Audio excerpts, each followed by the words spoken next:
Passez une merveilleuse journée. Bonne lecture à tous. Un millionnaire a divorcé d'elle, la traitant de stérile.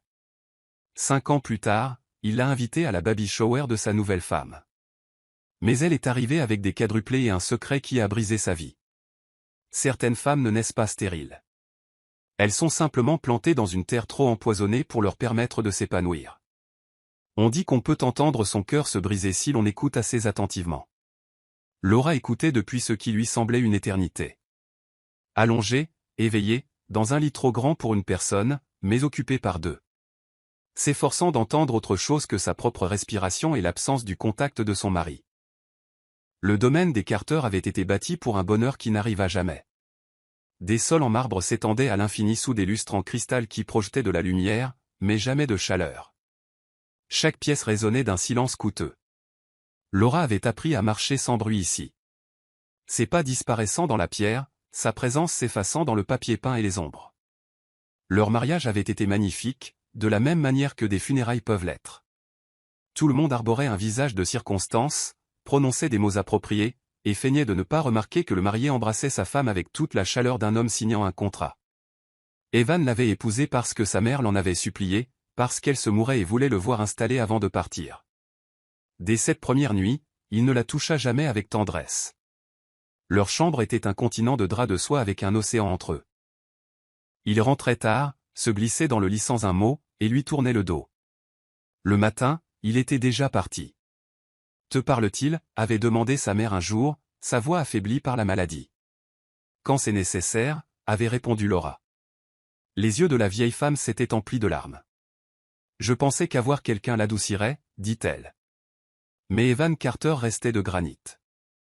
Il rentrait chaque soir, montait les escaliers jusqu'à leur chambre, et restait sur son bord du lit tandis que Laura restait sur le sien. L'espace entre eux s'élargissait chaque nuit. Sa mère venait chaque semaine, la maladie la rendant mince comme du papier, ses yeux vifs comme des couteaux. Elle regardait Laura servir le thé, et ses yeux glissaient toujours vers le ventre de Laura. Toujours rien. Non, madame, pas encore. Alors peut-être devriez-vous voir un médecin. Il y a peut-être quelque chose qui ne va pas. Les mots résonnaient comme des accusations.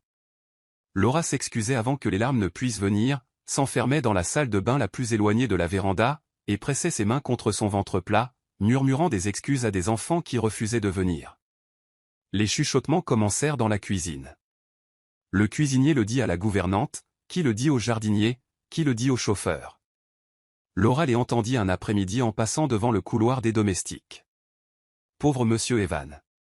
Marié à une femme qui ne peut pas lui donner d'enfant. Ma cousine avait le même problème. Il s'est avéré qu'elle était stérile. Quel dommage. Un si bel homme gâché avec une femme qui ne peut remplir sa fonction. Laura resta figée dans le couloir. Le mot stérile résonnait dans son crâne comme le glas sonnant pour un mort. Elle voulait se défendre. Mais avec quel mot? Quelle preuve avait-elle qu'ils avaient tort? Ce soir-là, elle essaya de parler à Evan de consulter des médecins ensemble. Il était dans son bureau, entouré de livres reliés en cuir qu'il n'ouvrait jamais. Je pensais que nous devrions peut-être consulter quelqu'un. Mais pourquoi? Nous n'avons pas encore conçu. Il ne leva pas les yeux. Tu peux voir qui tu veux. Je voulais dire ensemble. Nous deux. Alors il la regarda, ses yeux froids comme des pierres en hiver. Pourquoi aurais-je besoin de voir quelqu'un? Je n'ai aucun problème. Je ne dis pas que tu en as un. Le problème ne vient pas de moi, Laura. Le problème n'a jamais été le mien. Il retourna à ses papiers, la congédiant. Elle se tenait dans l'embrasure de la porte, se sentant devenir de plus en plus petite jusqu'à se demander si elle allait disparaître complètement. Les chuchotements dans le manoir devinrent plus forts, plus négligents. Le personnel ne prenait plus la peine de baisser la voix. Elle entendit le mot stérile associé à son nom, si souvent que cela commença à ressembler à son titre. Evan entendit aussi les chuchotements. Au lieu de la défendre, il commença à les répéter. « Combien de temps attends-tu à ce que j'attende » demanda-t-il une nuit dans l'obscurité. « Attendre ? Quoi ? Que tu fasses la seule chose pour laquelle tu as été amené ici. » Laura sentit quelque chose se fissurer dans sa poitrine. « Ce n'est pas juste. » « Juste ? Je t'ai donné mon nom, cette maison, tout. Qu'est-ce que tu m'as donné en retour? J'ai essayé. Essayer ne suffit pas. Tu n'as rien produit. Après cette nuit-là, Evan cessa complètement de venir dans leur chambre. Laura se mit parfois à dormir par terre, incapable de supporter la vue de cet immense lit vide. Elle s'allongeait sur le tapis avec une couverture, la main pressée sur son ventre. Peut-être que s'il m'avait aimé, vous seriez venu. Peut-être que l'amour aurait pu guérir ce qui est brisé en moi. La nurserie que sa mère avait décorée restait fermée à clé. Laura n'y était entrée qu'une seule fois, peu après le mariage, quand l'espoir vivait encore en son cœur. La pièce était peinte en jaune pâle avec un berceau en bois sculpté et des rideaux où dansaient des papillons peints. Un soir, Laura se tenait devant la nurserie, la main sur la poignée. Evan la trouva là. « Qu'est-ce que tu fais? » J'étais juste en train de... Cette pièce n'est pas pour toi. Cette pièce était destinée à mes enfants, mes vrais enfants, pas aux fantasmes que tu t'obstines à faire semblant d'attendre. Il s'éloigna, laissant Laura la main toujours sur la poignée, son cœur se brisant si fort qu'elle était certaine que tout le manoir pouvait l'entendre. Cette nuit-là, allongée sur le sol de la chambre d'amis, Laura pressa ses deux mains sur son ventre et murmura une dernière prière. Peut-être dans une autre vie, peut-être dans une autre maison, peut-être avec un homme qui sait ce qu'est l'amour. Dehors, des nuages d'orage s'amassaient. Et Laura ferma les yeux, ne sachant pas que sa délivrance approchait, que parfois, il faut être complètement brisé avant de pouvoir se reconstruire.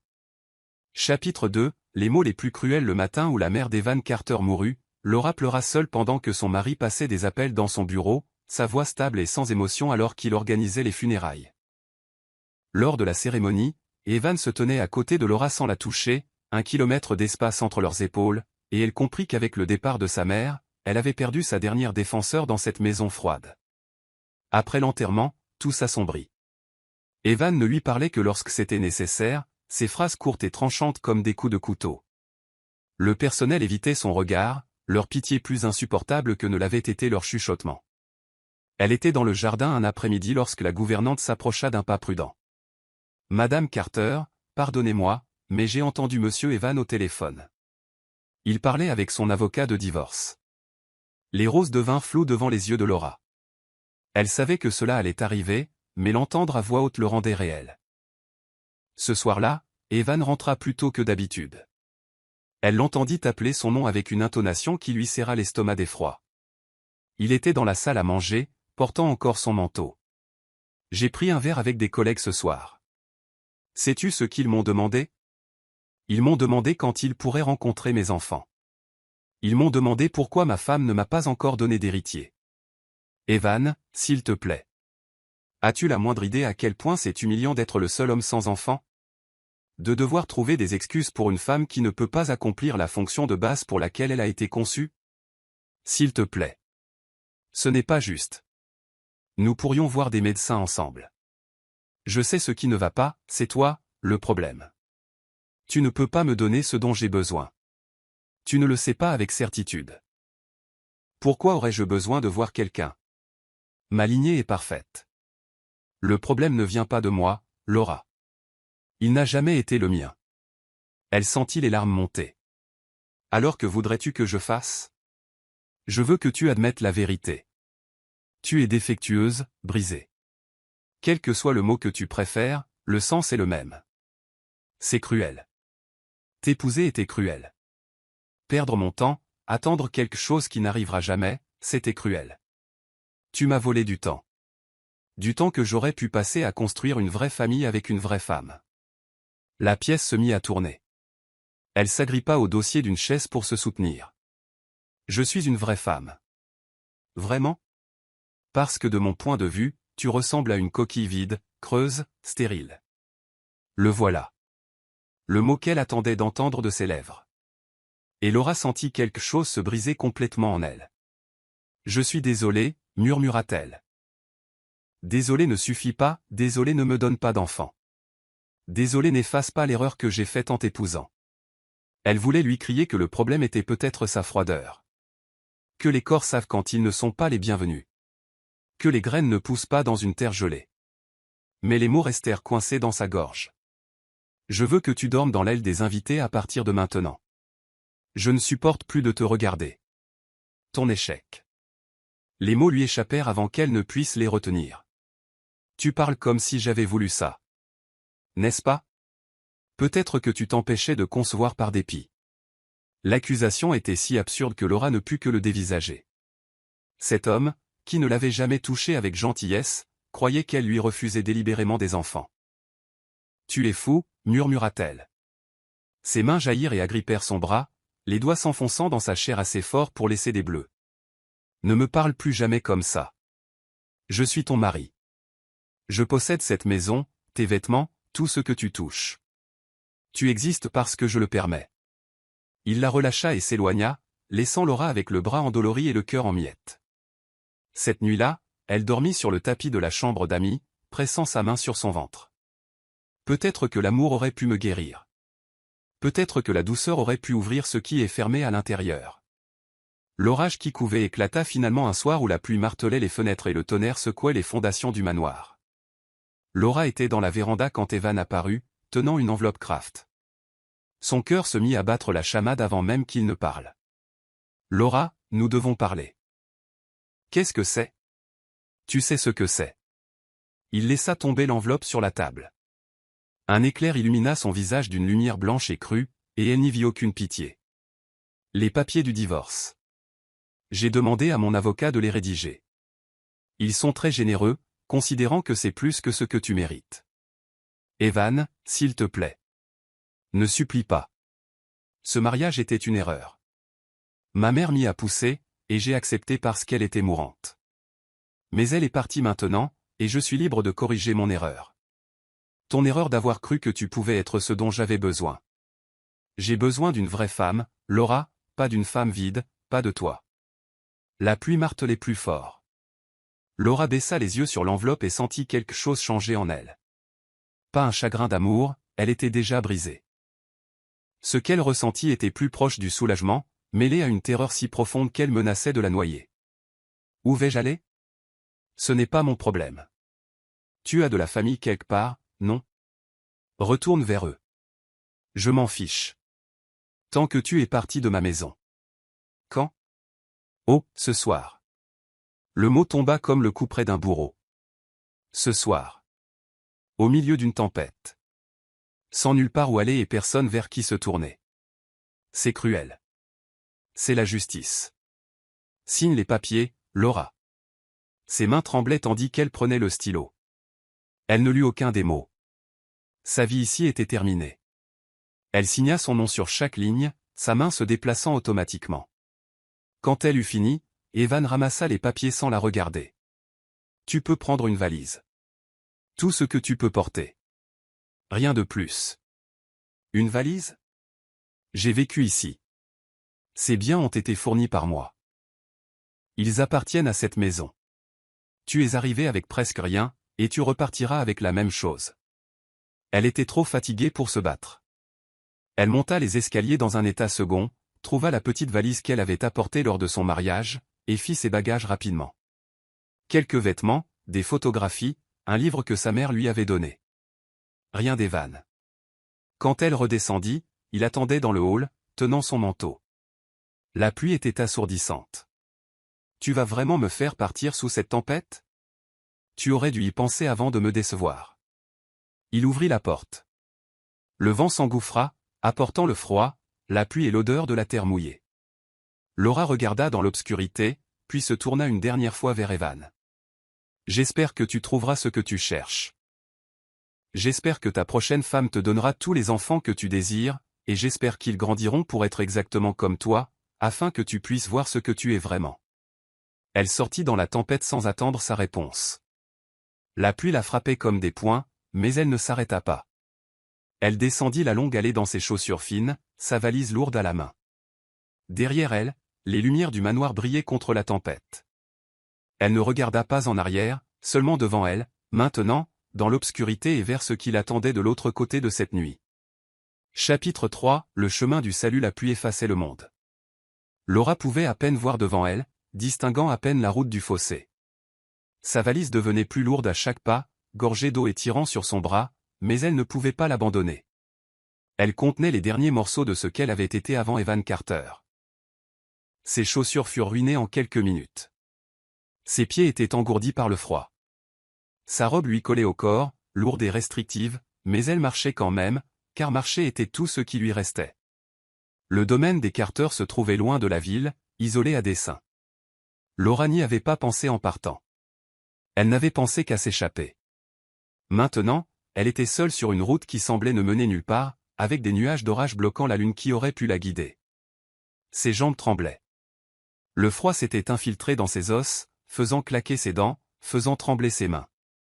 Elle pensa à abandonner la valise, mais une partie d'elle, têtue, refusa. Un éclair déchira le ciel, et dans cette brève illumination, Laura vit à quel point elle avait marché. La route s'incurvait dans l'obscurité, entourée d'arbres qui se penchaient comme des pleureuses. Elle était complètement seule. Le tonnerre suivit, si fort qu'il secoua sa poitrine. La pluie s'intensifia, tombant en rideaux qui rendaient la respiration difficile. Laura trébucha, se rattrapa, continua de marcher. Elle ne vit pas la racine d'arbre qui attrapa son pied. Un instant elle marchait, l'instant d'après elle tombait, sa valise s'échappant de sa prise pour atterrir dans une flaque. Elle resta allongée sur le pavé mouillé, la pluie martelant son dos, et pendant un moment, elle ne put tout simplement plus bouger. C'est comme ça que ça se termine, pensa-t-elle. Seule sur une route sous la pluie, mourant de froid, de honte et d'un cœur brisé. Elle essaya de se relever, mais ses bras n'avaient plus de force. Elle réussit à rouler sur le dos, fixant le ciel noir, la pluie frappant son visage comme des accusations. L'engourdissement se propageait, ce qui était presque une miséricorde. Ses yeux se fermèrent. Quelque part, au loin, elle entendit un son qui aurait pu être le tonnerre, ou autre chose. Elle n'avait pas l'énergie de s'en soucier. Le son devint plus fort. Pas le tonnerre. Quelque chose de mécanique qui se rapprochait. Les yeux de Laura s'entr'ouvrirent, mais elle ne pouvait pas faire le point. Des phares percèrent la tempête. Elle entendit des freins crisser, une portière de voiture claquer, des pas courir dans les flaques. « Oh mon Dieu, vous êtes blessé ?» Une voix d'homme, profonde et paniquée. Des mains touchant son visage, douce et chaude malgré la pluie. « Vous m'entendez ? Que s'est-il passé ?» Elle réussit à secouer la tête. Pas heurté, juste brisé, juste jeté dehors. Je vais vous soulever. Je dois vous sortir de cette tempête. Elle se sentit soulevée, sentit des bras forts glisser sous elle, se sentit blottie contre une large poitrine qui sentait le bois et quelque chose de doux. Il la portait à travers la pluie. Vous êtes en sécurité maintenant, promit-il. Vous êtes en sécurité. L'obscurité l'attira, plus profondément cette fois, et elle s'y abandonna avec quelque chose qui ressemblait presque à du soulagement. Quand elle se réveilla, elle avait chaud. C'était la première chose qu'elle remarqua, la chaleur. Elle avait oublié ce que c'était. Elle était enveloppée dans des couvertures douces qui sentaient la lavande, allongée sur quelque chose de confortable. La deuxième chose qu'elle remarqua fut la lumière, non pas la lumière crue des lustres, mais une lumière matinale plus douce, plus tendre, filtrant à travers des rideaux. Et en dessous, l'odeur des fleurs et du pain frais. Elle essaya de s'asseoir, mais chaque muscle lui faisait mal. Doucement, n'essayez pas de bouger trop vite. Une femme se tenait dans l'embrasure de la porte, tenant un plateau avec une tasse fumante. Elle était plus âgée, avec des yeux bienveillants et des mains qui semblaient avoir beaucoup travaillé. « Qui êtes-vous ? » « Je m'appelle Clara. Je suis la sœur de Tom. C'est lui qui vous a amené ici hier soir, à moitié noyé et gelé. » Les souvenirs revinrent par fragments. La tempête, la route, la chute, les phares, la voix d'un homme promettant qu'elle était en sécurité. Tom vous a trouvé sur la route 9 pendant cette terrible tempête. Je suis infirmière, alors je vous ai examiné. Rien de cassé, Dieu merci. Mais vous étiez en hypothermie et épuisé. Votre corps avait besoin de repos. Laura baissa les yeux et réalisa qu'elle portait des vêtements qui n'étaient pas les siens. Une chemise de nuit en coton doux, propre et simple, rien d'extravagant. Votre valise est dans le placard, toute sèche. Votre robe était fichue, j'en ai peur, mais j'ai mis quelques-uns de mes vêtements dans la commode. La gentillesse. Laura avait presque oublié ce que c'était. Les larmes vinrent avant qu'elle ne puisse les arrêter. Je suis désolé. Je ne voulais pas pleurer. Clara s'assit sur le bord du lit et prit la main de Laura. Ma chérie, pleurez tout ce dont vous avez besoin. Je ne sais pas ce qui vous a mis sur cette route au milieu d'une tempête, mais je sais que ce n'était rien de bon. Vous êtes en sécurité ici. C'est tout ce qui compte pour le moment. » Les mots brisèrent quelque chose en Laura. Elle pleura alors, comme elle ne s'était pas autorisée à le faire depuis si longtemps, de grands sanglots haletants qui secouaient tout son corps. Clara lui tint la main pendant tout ce temps, simplement présente. Quand les larmes se calmèrent enfin, Clara lui tendit un mouchoir. « Mieux ?» Laura hocha la tête, incapable de parler encore. « Bien. Maintenant, reposez-vous encore un peu, et quand vous vous sentirez d'attaque, descendez. Tom voudra savoir que vous êtes réveillé. » Plus tard, quand elle se sentit enfin assez forte pour quitter le lit, Laura descendit. La maison était petite mais chaleureuse, habitée, pleine d'un chaos confortable qui parlait d'un vrai foyer. Des photographies couvraient les murs, des livres débordaient des étagères, et la lumière du soleil entrait à flot par les fenêtres. Elle trouva Tom dans la cuisine, debout devant la cuisinière, remuant quelque chose dans une grande marmite. Il était grand et large d'épaules, avec des mains qui semblaient fortes et capables. Quand il se tourna au son de ses pas, son visage s'illumina d'un sourire. « Vous êtes réveillé. Comment vous sentez-vous ? » ?»« Mieux. Merci pour tout. De m'avoir sauvé. » Il balaya ses remerciements d'un geste de la main. N'importe qui aurait fait la même chose. Non, pas n'importe qui se serait arrêté. Pas n'importe qui s'en serait soucié. Leurs regards se croisèrent dans la cuisine, et quelque chose passa entre eux, une compréhension, la reconnaissance d'une douleur vue et reconnue. « Eh bien, je suis content d'avoir été sur cette route quand vous aviez besoin de quelqu'un. S'il vous plaît. Asseyez-vous. J'ai fait de la soupe. » Laura s'assit à la petite table de la cuisine, et Tom versa de la soupe dans un bol, le posant devant elle avec une douceur qui lui rappela qu'il l'avait portée sous la pluie. La soupe était parfaite, simple, chaude et pleine de saveurs qui lui firent réaliser depuis combien de temps elle n'avait rien mangé de préparé avec soin. « Vous n'avez pas à me raconter ce qui s'est passé, » dit Tom, s'asseyant en face d'elle avec son propre café, « mais si jamais vous voulez en parler, je sais écouter. » Laura posa sa cuillère. Elle regarda cet homme qui lui avait sauvé la vie sans rien demander, et elle prit une décision. « J'ai quitté mon mari. Ou plutôt, il m'a mise à la porte en pleine tempête. » Le visage de Tom s'assombrit. « Il vous a mise dehors par ce temps ? Il en avait fini avec moi. Je ne pouvais pas lui donner ce qu'il voulait, alors je n'étais plus utile. Quel genre d'homme met sa femme à la porte sous un orage ? Le genre qui ne l'a jamais aimé, pour commencer. » Un silence s'installa entre eux. Tom tendit la main sur la table et couvrit ses mains tremblantes des siennes. Ses mains étaient chaudes et rugueuses de callosité, des mains de travailleur, et son contact était si doux que Laura sentit à nouveau les larmes la menacer. « Vous n'êtes pas inutile. Quoi qu'il vous ait dit, quoi qu'il vous ait fait croire, c'était un mensonge. Vous êtes une personne qui mérite la gentillesse, la sécurité et un endroit où se reposer. » Laura baissa les yeux sur ses mains couvrant les siennes et sentit quelque chose bouger dans sa poitrine. Pas de l'amour, pas encore, mais sa possibilité. « Merci, » murmura-t-elle. « Vous êtes la bienvenue ici aussi longtemps que vous en aurez besoin. Sans pression, sans attente. Juste un endroit pour guérir. » Et pour la première fois depuis qu'elle avait signé ses papiers de divorce, Laura ressentit autre chose que du désespoir. Elle sentit le faible frémissement de l'espoir, fragile comme une nouvelle graine, mais bien réelle. Peut-être que son histoire n'était pas terminée après tout. Peut-être qu'elle ne faisait que commencer. Chapitre 4, l'architecture de la guérison. Les jours se déroulèrent comme les pages d'un livre que Laura n'avait jamais lu auparavant. Elle se réveillait à la lumière du soleil au lieu du jugement, à l'odeur du café au lieu du silence froid, au son de Tom se déplaçant dans sa maison avec une aisance naturelle. Il partait tôt pour son travail de constructeur de maison, mais avant de partir, il laissait des fruits frais sur le comptoir de la cuisine et un mot. Les mots étaient simples, écrits sur des bouts de bois ou des sacs en papier, mais il la faisait sourire. « Bonjour, Laura. Café dans la cafetière, pain au four. Repose-toi aujourd'hui. Les livres sur l'étagère sont à toi. Je recommande celui avec la couverture bleue. Clara passe cet après-midi. Sois gentil avec elle. Elle a de bonnes intentions.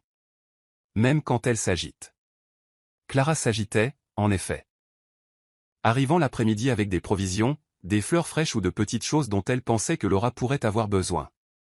Elles s'asseyaient ensemble sur le porche, parlant de tout et de rien. Clara ne la pressait jamais de questions sur son passé, ne lui donnait jamais l'impression de lui devoir quoi que ce soit. Tu as meilleure mine, observa Clara un après-midi, les couleurs te reviennent aux joues. Je me sens mieux, plus forte. Bien. Cet homme à moi, enfin, mon frère, il cuisine comme si sa mission était de te faire grossir. Laura rit, le son la surprenant. Il a bon cœur, c'est vrai. Il sauve toujours les chats errants et les oiseaux blessés, et apparemment les femmes qu'il trouve sur les routes en pleine tempête. La voix de Clara était taquine, mais ses yeux étaient vifs. Il t'apprécie, tu sais. Il me connaît à peine. Il en sait assez. Tom a un bon instinct pour les gens.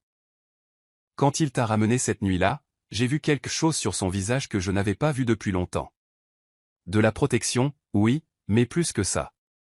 De la reconnaissance. Je ne suis pas un projet.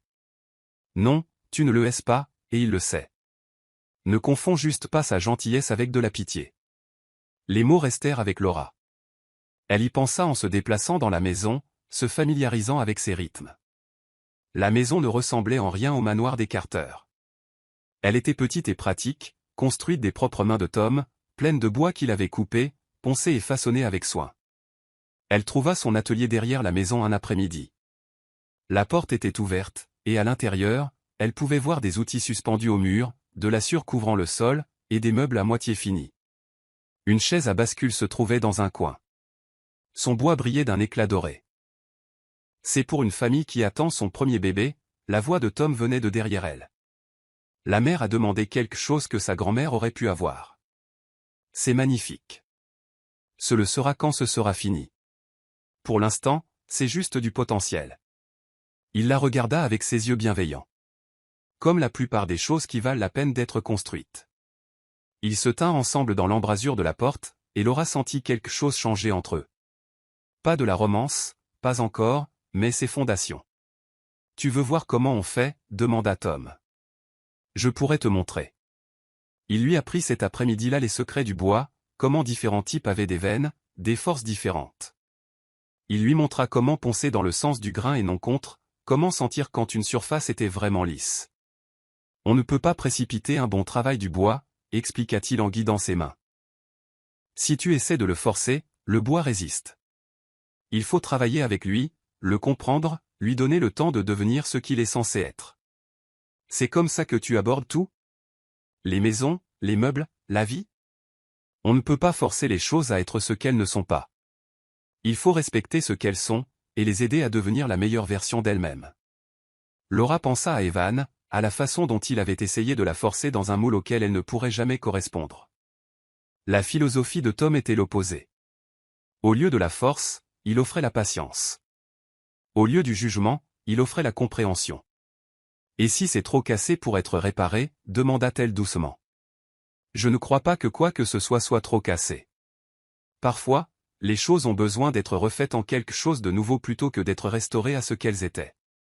Mais casser ne veut pas dire sans valeur. Ça veut juste dire changer. Elle leva les yeux vers lui et comprit qu'il ne parlait pas seulement de bois. Les semaines passèrent, et Laura se retrouva lentement à faire partie du rythme de la vie de Tom. Elle apprit à cuisiner dans sa cuisine, utilisant ses recettes et ajoutant ses propres touches. Elle apprit à s'occuper de son petit jardin, faisant pousser des légumes avec patience. Elle apprit à s'asseoir sur le porche le soir, regardant les couchers de soleil peindre le ciel de couleurs impossibles. Tom ne la pressait jamais, ne la poussait jamais à parler de son passé ou à prendre des décisions sur son avenir. Il existait simplement à ses côtés, partageant l'espace, les repas et des silences confortables. Il rentrait du travail couvert de sueur, se lavait et la rejoignait pour le dîner, lui racontant des histoires sur les familles dont il construisait les maisons. Le couple de la rue Maple attend des jumeaux, dit-il un soir. Ils m'ont montré les photos de l'échographie. Il pleurait de joie. Ça doit être merveilleux d'être témoin de ça. Ça l'est. J'aime mon travail parce que je ne construis pas seulement des murs et des toits. Je construis l'endroit où ces bébés feront leurs premiers pas, où ils auront des fêtes d'anniversaire. Je construis le contenant pour des souvenirs qui ne se sont pas encore produits. On dirait de la poésie. C'en est, juste écrite avec du bois et des clous au lieu de mots. Laura posa sa fourchette et le regarda à travers la table. Pourquoi fais-tu ça? Pourquoi es-tu si gentil avec moi? Tom resta silencieux un long moment. Quand j'étais plus jeune, j'ai traversé une période difficile. Quelqu'un m'a aidé quand j'en avais le plus besoin. Sans rien demander en retour. J'ai juré alors que si j'avais un jour la chance de faire la même chose pour quelqu'un d'autre, je le ferais. Quand je t'ai trouvé sur cette route, j'ai su que c'était ma chance. Donc je suis ta bonne action. Non, tu es une personne qui avait besoin d'aide, et je suis une personne qui pouvait en donner. Ce n'est pas plus compliqué que ça. Mais c'était plus compliqué, et ils le savaient tous les deux. L'air entre eux avait changé. Les contacts accidentels dans la cuisine, la façon dont leurs regards se croisaient et se maintenaient, les conversations qui s'étiraient tard dans la nuit. Un soir, alors qu'ils étaient assis sur le porche à regarder les lucioles danser, Tom tendit la main et prit la sienne. « Je dois te dire quelque chose. »« Qu'est-ce que c'est ? » ?»« Je suis en train de tomber amoureux de toi. » Les mots restèrent en suspens dans l'air, honnêtes, vulnérables et terrifiants. Le premier instinct de Laura fut de se retirer, de se protéger, mais quelque chose l'arrêta. Elle regarda son visage et n'y vit aucune attente, juste une vérité offerte librement. « Tu n'as pas à dire quoi que ce soit en retour, » continua Tom rapidement. « J'avais juste besoin que tu le saches. Que tu ressentes la même chose ou non, je suis reconnaissant de ce que tu as apporté dans ma vie. » Laura serra sa main, incapable de parler au-delà de l'émotion qui lui nouait la gorge. Elle n'était pas prête à dire les mêmes mots, mais elle pouvait offrir sa propre vérité. « Tu me donnes l'impression d'être à nouveau une personne. Pas un échec, pas une déception, juste une personne. Je ne pensais pas que quelqu'un pourrait me faire ressentir ça. Tu as toujours été une personne, Laura. Tu avais juste besoin de quelqu'un qui puisse te voir clairement. » Ils restèrent assis ensemble dans l'obscurité grandissante, les mains jointes, et Laura sentit quelque chose qu'elle croyait mort commencer à revivre. Pas l'amour, pas encore, mais sa possibilité. Peut-être que ce charpentier, avec ses mains douces et son cœur patient, pourrait lui apprendre ce que l'amour était censé être.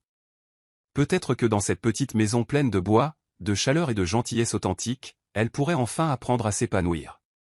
Chapitre 5, 4 graines d'espoir. Le printemps laissa place à l'été, et Laura se trouva incapable d'imaginer partir. Non pas parce qu'elle n'avait nulle part où aller, mais parce qu'ici, dans cette petite maison, elle avait découvert quelque chose de précieux, elle-même. La femme qui avait quitté le manoir des Carter était une coquille vide. La femme qui s'occupait maintenant du jardin, préparait le dîner et s'asseyait sur le porche avec Tom était quelqu'un de différent, de plus fort, quelqu'un qui riait facilement, disait ce qu'elle pensait et ne tressaillait pas quand les ombres tombaient. Ses sentiments pour Tom s'étaient approfondis lentement, naturellement, comme des racines poussant dans la terre. Il n'y avait pas d'attente, pas de rôle à jouer, pas le sentiment de lui devoir quoi que ce soit. Tom existait simplement à ses côtés, lui faisant de la place pour être exactement qui elle était. Un soir de fin d'été, ils étaient assis sur le porche, regardant le soleil peindre le ciel. Tom avait été silencieux toute la journée, et Laura sentait que quelque chose le préoccupait. « Qu'est-ce qui ne va pas ?» demanda-t-elle enfin. Il se tourna pour la regarder, et elle vit de la nervosité dans ses yeux. « Rien ne va mal. Tout va bien. » En fait, il s'agenouilla devant elle, prenant ses deux mains dans les siennes. Le souffle de Laura se coupa. « Laura, je sais que tu as été blessée. Je sais que tu as toutes les raisons d'être prudente avec ton cœur, mais je ne peux plus prétendre que je veux autre chose que l'éternité avec toi. » Il fouilla dans sa poche et en sortit quelque chose de petit. « J'ai fait ça pour toi.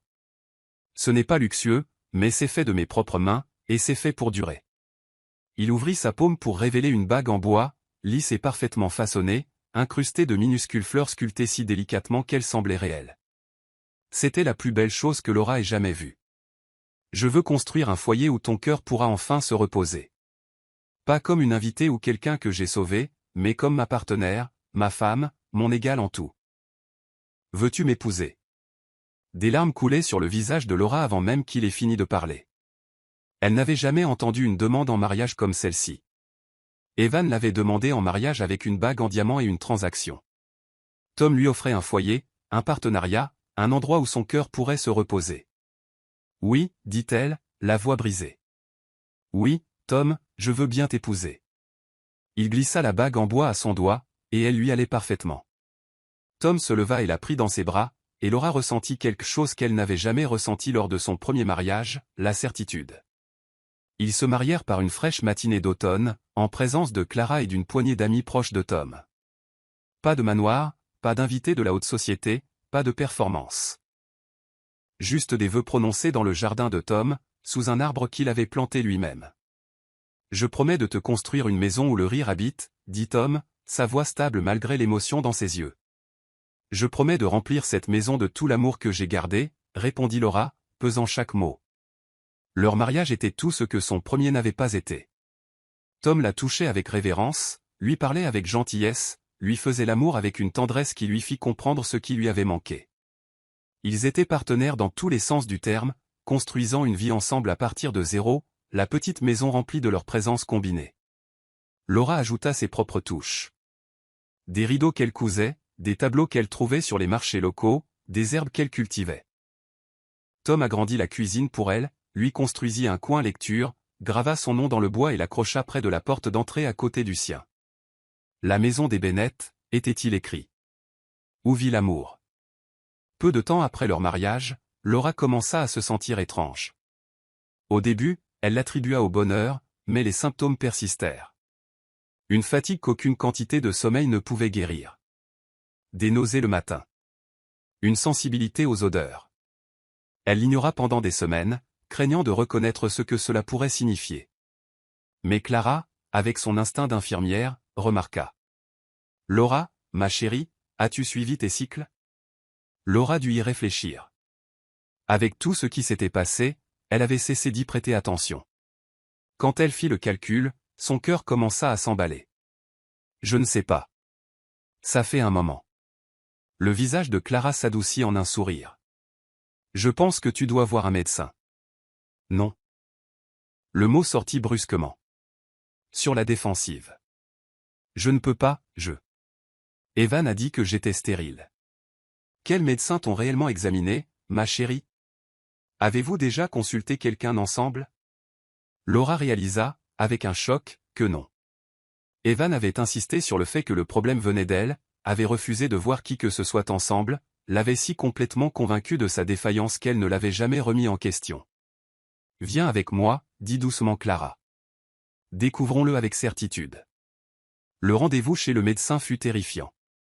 Laura était assise sur la table d'examen, Tom lui tenant la main, Clara se tenant à ses côtés pour la soutenir, et elle tremblait si fort qu'elle pouvait à peine respirer. Le médecin effectua des examens et envoya finalement Laura pour une échographie. Laura était allongée sur la table, Tom lui tenant toujours la main, fixant le plafond.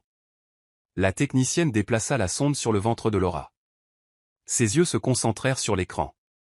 Puis elle sourit. « Eh bien, vous êtes définitivement enceinte. » Laura ne pouvait plus respirer, ni penser, ni assimiler les mots. « De combien de temps ?» demanda Tom, la voix étranglée par l'émotion.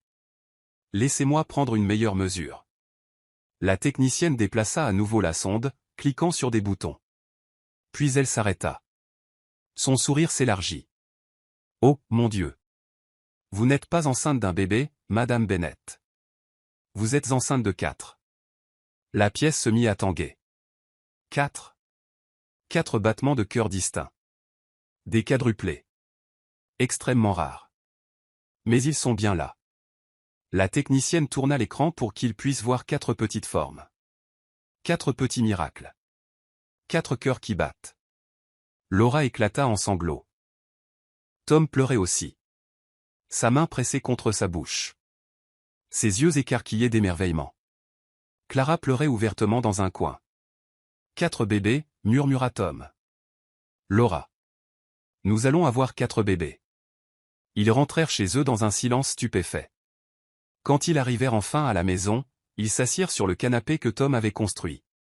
Se serrant l'un contre l'autre et pleurant des larmes qui étaient à parts égales de joie et d'incrédulité. « Tu n'as jamais été stérile, dit Tom, sa voix féroce. Tu m'entends? Tu avais juste besoin d'être aimé d'abord. Ton corps le savait. Il savait que cet endroit n'était pas sûr. Que cet homme n'était pas digne. Que ses enfants méritaient mieux. » Laura pressa sa main sur son ventre, ne sentant encore rien. Mais sachant que sous sa peau, 4 petites vies grandissaient. 4 miracles qu'Evan Carter l'avait convaincu être impossibles. « Et si je n'y arrive pas » murmura-t-elle. Tom lui releva le visage. Tu as survécu à un mariage sans amour. Tu as tout abandonné. Tu as failli mourir et tu as choisi de vivre quand même. Tu t'es reconstruite.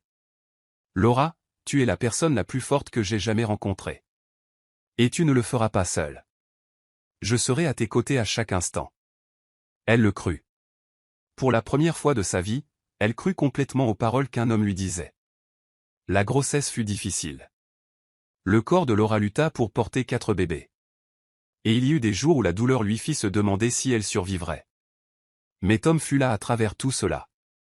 Lui tenant la main lors des visites chez le médecin. Massa Nte son dos endolori.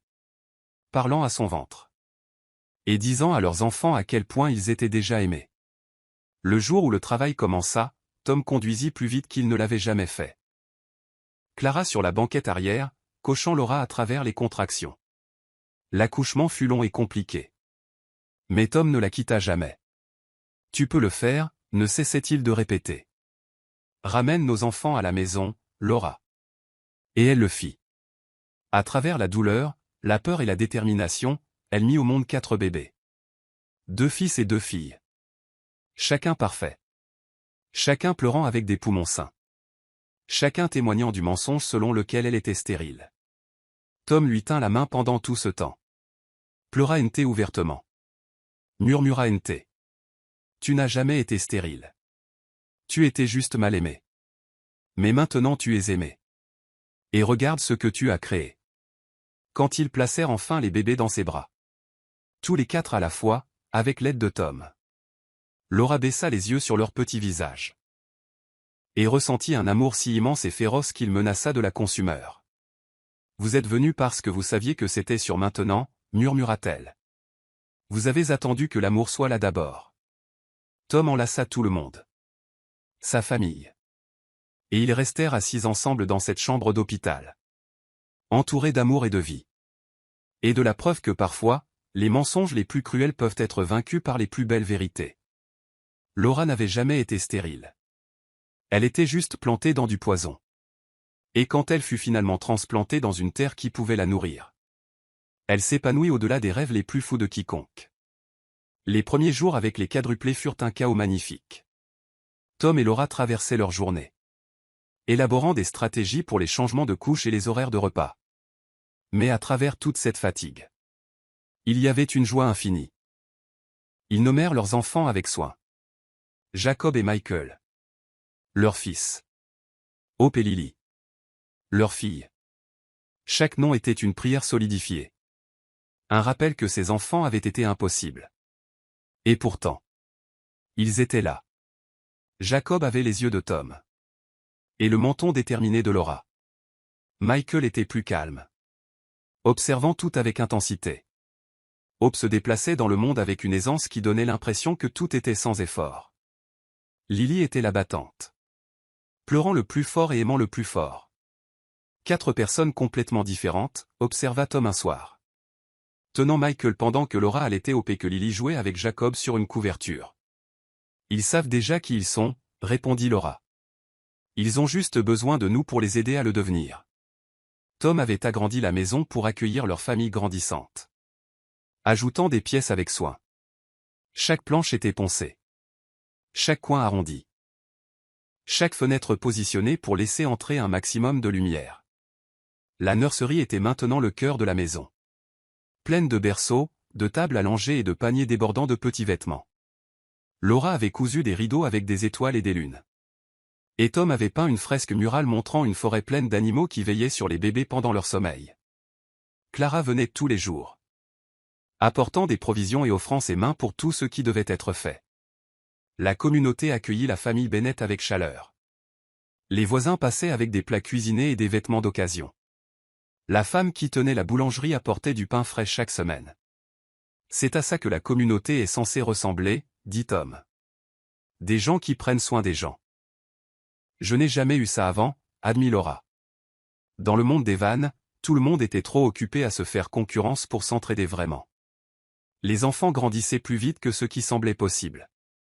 Un jour, ils étaient de minuscules nourrissons. Et le lendemain, ils se retournaient. S'asseyaient. Rampaient avec détermination. La maison résonnait de leur bruit. Des pleurs, des gazouillis, finalement, de ce rire pur de bébé qui semblait contenir toute la joie du monde. Tom était un père naturel. Il changeait les couches sans se plaindre. Se réveillait pour les tétés de minuit. Chantait des berceuses de sa voix profonde. Il construisait des jouets avec des chutes de bois dans son atelier. Des blocs de bois. Des puzzles simples. De petites voitures. Il leur parlait constamment. Leur lisant des livres. Même s'ils ne pouvaient pas encore comprendre. Ils apprennent le son de ta voix, lui dit Laura. Ils apprennent à quoi ressemble un père. C'est à ça que chaque père devrait ressembler. Mais je suis content d'être le leur. Laura découvrit que la maternité était différente quand elle venait avec un partenariat. Tom n'appelait jamais le fait de s'occuper de ses enfants VD. Il était leur père. Et c'était son travail autant que le sien. Ils développèrent des routines qui maintenaient le chaos gérable. Tom se réveillait tôt et s'occupait de la première tétée. Elle prenait le relais l'après-midi pendant qu'il travaillait. Ils s'occupaient du coucher ensemble. Chacun prenant 2 bébés. Les berçant et chantant jusqu'à ce que les 4 soient endormis. Les rares soirs où tous les enfants dormaient en même temps, Tom et Laura s'effondraient ensemble sur le canapé. Trop épuisés pour bouger. Mais comblés d'une manière qu'aucun des deux n'avait jamais connue.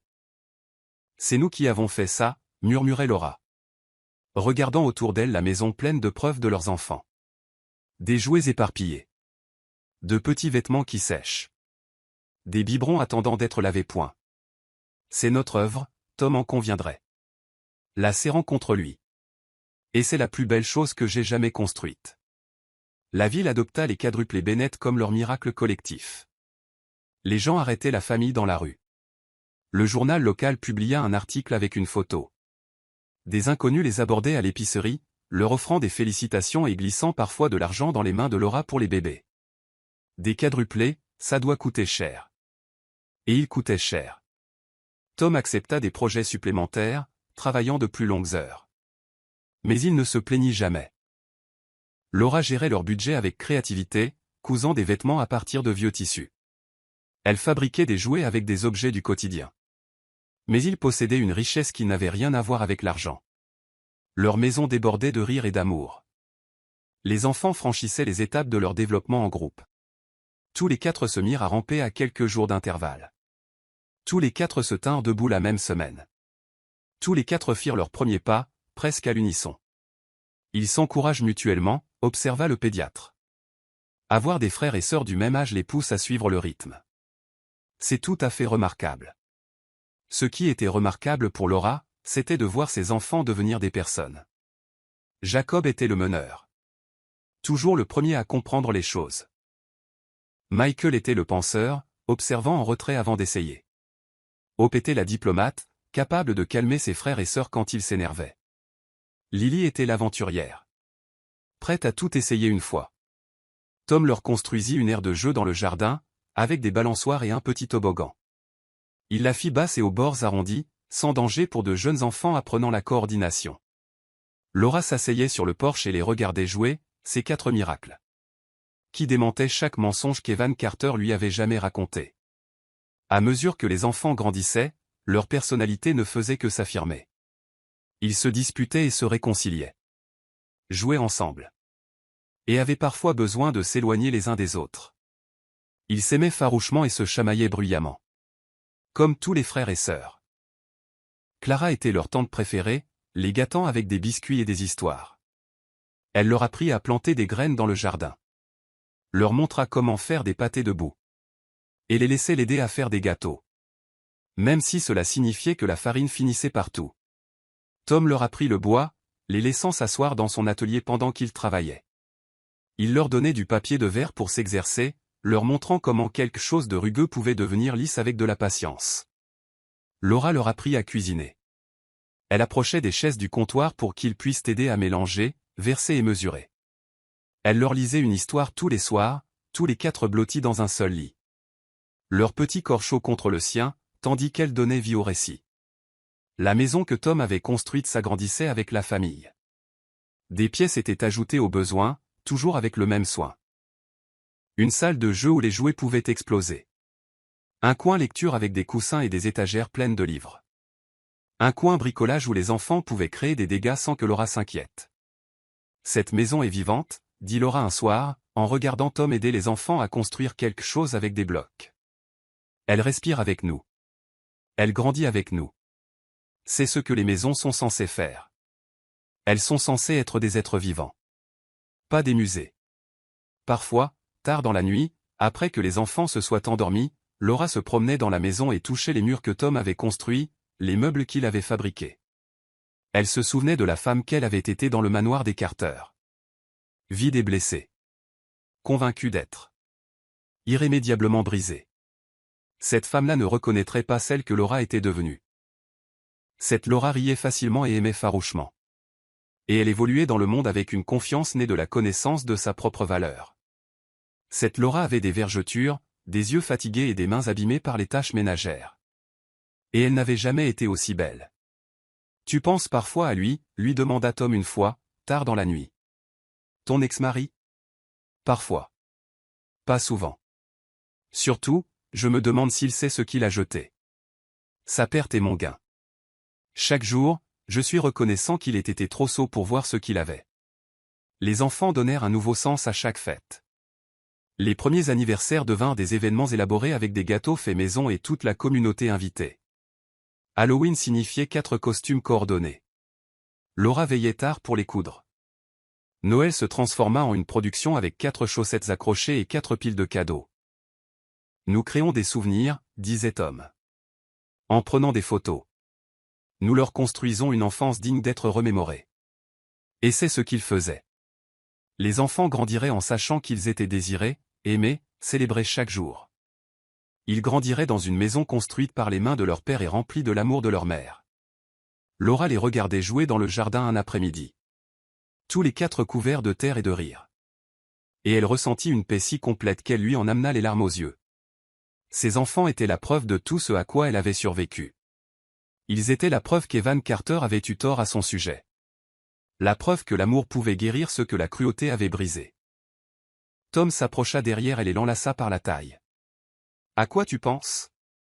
Que je suis la femme la plus chanceuse du monde? Que ces 4 bébés m'ont sauvé la vie aussi sûrement que tu l'as fait? Que chaque épreuve que j'ai traversée en valait la peine parce qu'elle m'a mené jusqu'ici? Tu t'es sauvé toi-même. Je t'ai juste donné un endroit sûr pour le faire. Ils restèrent là, ensemble, à regarder leurs enfants, cette famille qu'ils avaient bâtie à partir de rien. Ce miracle né de seconde chance et d'un amour véritable. Et Laura comprit avec une clarté parfaite qu'elle n'avait pas simplement survécu à son premier mariage. Elle l'avait entièrement transcendé. Chapitre 7, le vide doré. Pendant que Laura Bennett construisait une vie pleine de rire, Evan Carter découvrait qu'obtenir ce que l'on veut signifie parfois réaliser que ce n'était jamais ce dont on avait besoin. Sophia Reynolds fit irruption dans sa vie tel un ouragan chaussé de talons de créateur. Elle était tout ce que les pages mondaines célébraient. Belle, bien connectée, photogénique, constamment entourée de gens qui comptaient. Elle était aussi tout ce que Laura n'avait pas été. Bruyante, sûre d'elle, avide d'attention. Evan la rencontra à un gala de charité quelque temps après la finalisation de son divorce. Elle tenait salon près du bar, son rire résonnant à travers la salle. Quand elle le regarda, son regard calcula sa valeur nette avant même de connaître son nom. Evan Carter, dit-elle en tendant une main parfaitement manucurée. J'ai entendu parler de vous. J'admire la cruauté chez un homme. Il aurait dû y voir un avertissement. Au lieu de cela, il y entendit de la flatterie. Ils se marièrent rapidement. Des fiançailles éclairs qui ressemblaient plus à une transaction qu'à une romance. Sophia voulait le prestige du nom Carter et l'accès au manoir. Evan voulait une femme qui serait parfaite à son bras et lui donnerait les enfants. Que Laura n'avait pu lui donner. Aucun des deux n'obtint ce qu'il voulait. Sophia s'installa dans le domaine Carter comme une armée en conquête, redécorant immédiatement tout. Les tons neutres et de bon goût furent remplacés par des couleurs vives. L'élégance discrète fut noyée dans l'ostentation. Elle engagea des photographes pour la suivre à travers la maison, publiant des images qui donnaient à leur vie un air glamour tout en occultant tout ce qui révélait le vide.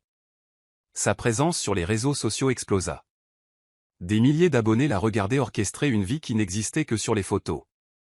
La réalité derrière l'objectif était différente. « Tu dois vraiment travailler ce soir ?» demandait-elle en faisant la moue.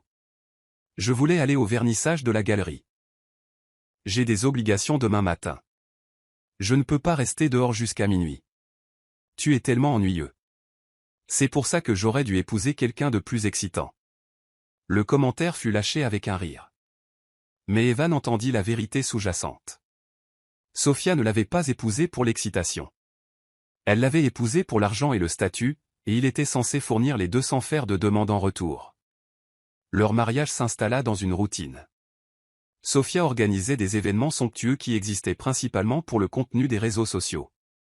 Evan travaillait de longues heures et rentrait dans une maison qui ressemblait plus à un hôtel qu'à un foyer. Ils dormaient dans le même lit, mais auraient aussi bien pu être sur des continents différents. Le fantôme de sa mère hantait le manoir. Il passait devant la chambre qu'elle avait occupée et se souvenait de sa déception quand il avait divorcé de Laura. Ses dernières paroles sur le fait de jeter quelque chose de réel pour quelque chose de brillant. Il avait alors ignoré ses inquiétudes. Maintenant, il commençait à se demander si elle n'avait pas eu raison. Les dépenses de Sophia étaient astronomiques. Les factures arrivaient pour des vêtements, des bijoux, des soins au spa, des séances photos et des luxes qu'elle considérait comme des nécessités. Quand Evan essaya de discuter d'un budget, elle rit. Ne sois pas vulgaire. Nous sommes riches. Nous sommes riches parce que je travaille pour ça. Parce que je gère nos ressources avec soin. Alors gère-les. Mais ne t'attends pas à ce que je vive comme une pauvresse. Le contrôle. Le mot le blessa car il était en partie vrai. Evan avait aimé contrôler Laura parce qu'elle était calme et docile. Sophia n'était rien de tout cela, et sa résistance le frustrait d'une manière qu'il ne pouvait articuler. L'ironie ne lui échappait pas. Il avait divorcé de Laura en partie parce qu'elle le faisait se sentir inadéquat. Maintenant, il avait une femme qui le faisait se sentir inadéquat de différentes manières. La question des enfants revenait de temps en temps. Mais Sophia éludait toujours. Pas encore. Je ne suis pas prête à ruiner mon corps. Nous sommes mariés depuis un certain temps. Je pensais que tu voulais une famille. Je le veux, un jour. Quand je serai prête. Ne me mets pas la pression. Alors Evan attendit, de plus en plus frustré, se demandant s'il avait échangé un mariage sans enfant contre un autre. Au moins, Laura avait voulu des enfants. Sophia traitait le sujet comme un inconvénient. Ses séances photos devinrent plus fréquentes. Elle engagea un jeune photographe nommé Lucas, spécialisé dans les clichés de style de vie glamour. Evan rentra plusieurs fois et les trouva en pleine séance photo dans toute la maison. Sophia drapait sur les meubles pendant que Lucas cliquait. « Est-ce vraiment nécessaire ?» demanda Evan lors d'une séance. « Oui. C'est nécessaire. C'est ma carrière. Ce n'est pas parce que tu ne comprends pas les réseaux sociaux que ce n'est pas important. » Lucas remballa rapidement son matériel, sentant la tension. Evan remarqua la façon dont les yeux de Sophia suivaient le photographe. La façon dont elle lui souriait différemment. Mais il rejeta cela comme de la paranoïa. Le manoir qui avait été autrefois trop calme était maintenant constamment rempli de bruit. Sophia organisait des fêtes pour des gens qu'elle connaissait à peine. Des événements qui existaient principalement pour être photographiés. Elle passait des jours à planifier les clichés parfaits. Evan se retrouvait à se cacher dans son bureau pendant ces événements. Incapable de supporter la performance, il s'asseyait à son bureau, soi-disant pour examiner des papiers, mais en réalité pour éviter la foule d'inconnus dans sa maison. Un soir, il passa devant la chambre d'enfant que sa mère avait décorée. La pièce était restée fermée à clé depuis le départ de Laura. Il ouvrit la porte pour la première fois et se tint sur le seuil, regardant les murs jaunes et le berceau vide, et quelque chose se brisa dans sa poitrine. Et si Laura avait dit la vérité? Et si le problème n'avait jamais été elle? Il chassa cette pensée. Il était trop tard pour les regrets. Laura était partie. Il avait choisi Sophia. Sophia annonça sa grossesse sur les réseaux sociaux avant de le lui dire. Evan apprit qu'il allait être père en voyant l'annonce apparaître sur son téléphone. La publication était minutieusement mise en scène avec des photographies artistiques et une légende pleine d'émojis. Il rentra ce soir-là et la trouva en train d'organiser une baby shower. Tu aurais pu me le dire en premier. Je te l'ai dit en premier. Juste pas très longtemps en premier. D'ailleurs, mes abonnés me le demandaient. Tes abonnés sont plus importants que ton mari? Ne sois pas dramatique. Tu le sais maintenant. Quelle différence cela fait-il? Il voulait lui dire la différence. Il voulait lui expliquer que ce moment aurait dû être intime et privé, mais il savait qu'elle ne comprendrait pas. L'organisation de la baby shower consuma entièrement l'attention de Sofia. Elle engagea un organisateur d'événements, un photographe et un traiteur. Chaque détail devait être parfait pour la caméra. Rien n'était pour eux. Tout était pour le public. « Je veux inviter ton ex-femme », annonça Sofia un soir. Evan leva les yeux. « Quoi ? Ta première femme, Laura. Je veux l'inviter à la baby shower. Pourquoi diable voudrais-tu faire ça ?» Sofia sourit. Et ce n'était pas un sourire bienveillant. Parce que ça fera un contenu incroyable. La première femme stérile regardant la seconde femme fertile célébrer son bébé. Les gens vont adorer. C'est cruel. C'est malin. D'ailleurs, elle a probablement tourné la page maintenant. Tout ira bien. Evan aurait dû dire non. Aurait dû protéger Laura de cette humiliation finale. Mais une partie de lui, la partie vengeresse qui lui en voulait encore de l'avoir fait se sentir inadéquat, voulait qu'elle voie ce qu'il avait maintenant. Alors il accepta. L'invitation fut envoyée. Evan la regarda partir et sentit quelque chose de désagréable dans sa poitrine, qui aurait pu être sa conscience. Le jour de la baby shower arriva. Le manoir Carter fut transformé en un paradis pastel. Décoré avec des arrangements somptueux qui existaient principalement pour être photographiés, les invités arrivèrent en tenue de créateur, faisant la bise à Sofia et se positionnant pour les meilleurs angles de caméra. Evan se tenait à côté de sa femme, jouant le rôle du futur père fier, souriant pour les photographes tout en ne ressentant rien d'autre que du vide. Quand Laura franchit la porte, tout s'arrêta. Evan sentit l'air lui manquer. La femme qui se tenait dans son hall ne ressemblait presque en rien au fantôme aux yeux vides qui avait signé les papiers du divorce dans cette maison.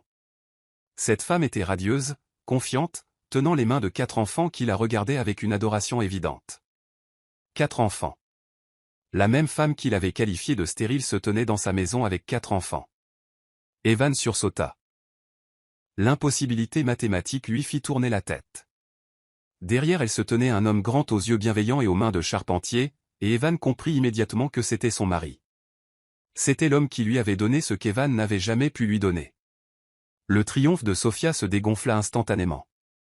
Son moment soigneusement mis en scène était éclipsé par l'apparition d'une femme qui n'avait besoin d'aucune mise en scène. Les autres invités commencèrent à murmurer, leurs yeux fixés sur les quadruplés. Evan regardait fixement Laura, les enfants, l'homme à ses côtés, et sentit toute sa vision du monde s'effondrer. Si elle pouvait avoir des enfants, si elle pouvait avoir 4 enfants, alors le problème n'avait jamais été elle, ce qui signifiait que c'était lui. La pensée était un poison se propageant dans ses veines. Tout ce qu'il avait cru pouvait être un mensonge. Il avait détruit son premier mariage, rejeté une femme qui ne le méritait pas, se convainquant qu'elle était brisée, alors que peut-être, le brisé, c'était lui depuis le début.